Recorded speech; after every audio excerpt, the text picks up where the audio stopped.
जय जगन्नाथ। मुझे हरड़ डाली गोटे रेसिपी बनइबा जाऊँगी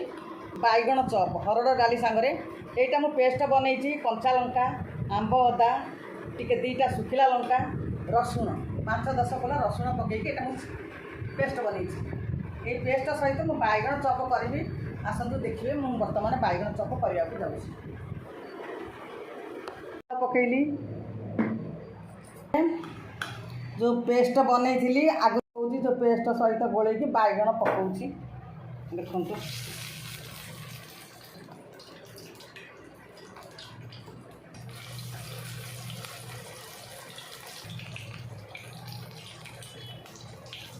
बैगण चप हो जाए तैयारी मु बाहर कर दूसरी ए सब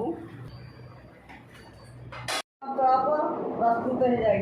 हरड़ डाली बैगण चप प्रस्तुत हो नढ़िया कोरा सांगरे सर्व करी देखु आपण मैंने जदि करी खाइबे राति भिजई देवे हरड़ डाली की राति भिजई देवे सकाळे ताकू पेस्ट बनईकी तैयारी करी देखु केते सुंदर लगुच देखु आपण मैंने बनईकी खाऊँ आउ चैनल को सब्सक्राइब कर दिंतु भूलु ना चैनल को देखु प्रस्तुत केमी लगुच कि मत जनइबे चैनल को के सब्सक्राइब करने को भूलिए नहीं। जय जगन्नाथ जय श्रीराम आपण मैंने भलरे रुहतु मुझे भलर अच्छी ईश्वर कृपा मुझे ठाकुर को डाकुचे आप समस्ते भलरे रुहतु किंतु चैनल को कमेंट करने को बिल्कुल भूलु नहीं मत उत्साहित करेंगे।